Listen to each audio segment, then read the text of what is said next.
When should you replace a roof on a rental property? Let's dive into today's video. Hi there, I'm Clayton Morris, longtime real estate investor and founder of Morris Invest. Today we're going to talk about roofs on rental properties. It's a huge expense that you probably don't want to have to deal with unless you absolutely have to. Now, in one of my other videos, I talk about the 5 key areas where you want to make sure you have rock solid repairs done on the property so you can protect your overall investment and mitigate those repairs. You can click on that video here in a little card that's going to pop up or in the description below. But in this video specifically, I want to talk about the one area, the roof. And how do you know? Well, first of all, unless you are a roof repair expert, you're not going to know. So that's why it's very important for your property management team or your maintenance team to check the life of your roof once or even twice a year, preferably when it's not icy up there, so they can get up on the roof and check it. What are they going to look for? They're going to look for discoloration in some of the tiles, some of the shingles. What that means is that there might be like a mold colony living underneath there and water is getting through there and it's maybe making it a weird color. There might be mold on the roof because maybe the sun is not hitting it at the right place. That means it could be extra wet and it may need to have some replacement done because water might be getting in. Maybe they're missing shingles. Maybe there was a big thunderstorm, a big windstorm, and it blew off some shingles, okay? That may need repairing. There may be some sagging, right? That might mean that some of the sub-roof, or the actual roof underneath the shingles is sagging, and that needs to be replaced. They're also gonna get up in the attic and look and see if they can see holes coming through or daylight. I actually had that on my primary residence not too long ago. We were having water dripping into our bathroom. It's because there was a hole right in the roof. So we actually had to have that section of the roof, a new piece of plywood put down, the waterproofing, and then the new shingles put down. So let's just assume you have a new roof on the property, and under the tax law, you're able to depreciate the value of that roof under the new tax code. It's called cost segregation.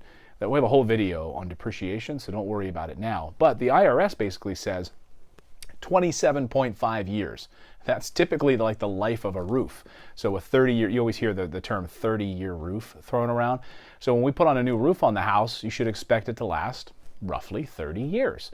Now, there are things you're going to look out for, like I mentioned, what a good roofing company will do and get up there and check out. So when should you replace the whole roof? Well, if you need, let's say the roof is really old, number one, so you know that it's been put on 25 years ago. That's probably a good rule of thumb. You're going to probably need to replace the whole roof. They're going to look and see if there's sagging and problems all around the roof. So missing shingles, sagging, holes. That's a clear sign you need to replace the whole roof. If it just needs repairs, then you may be able to get away with certain sections. And when do you know if you need to just repair the roof? Well, if the roof's not old, maybe it was only 5 years old or 10 years old, then chances are it's still got another 20 years of life in it. No need to waste your money on a whole new roof.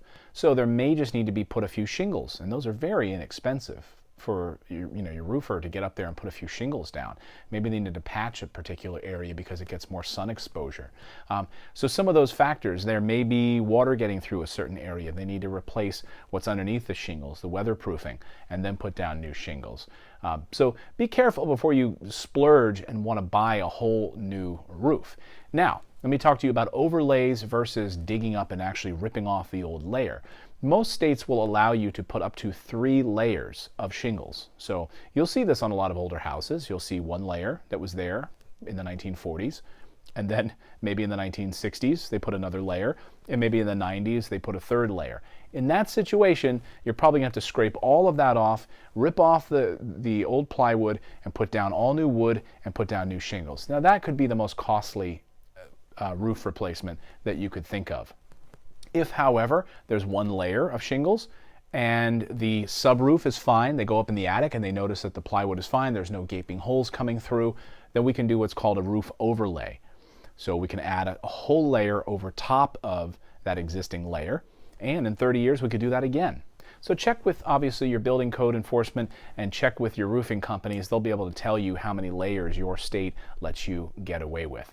Well, that's really honestly how you know whether or not you need to replace your roof. Check with a professional, or your property management team probably has somebody on staff that will check that, especially after thunderstorms or during the spring and the fall, to get up there and check the vitality and the health and wellness of your roof.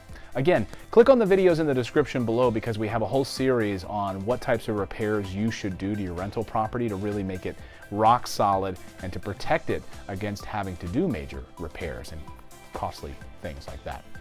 I'm Clayton Morris. Thank you so much for subscribing. If you're not already a subscriber, click the big subscribe button and join us. We publish videos multiple times a week in our attempt to help you become a better real estate investor. Go out there, take action, and create cash flow. We'll see you next time, everyone.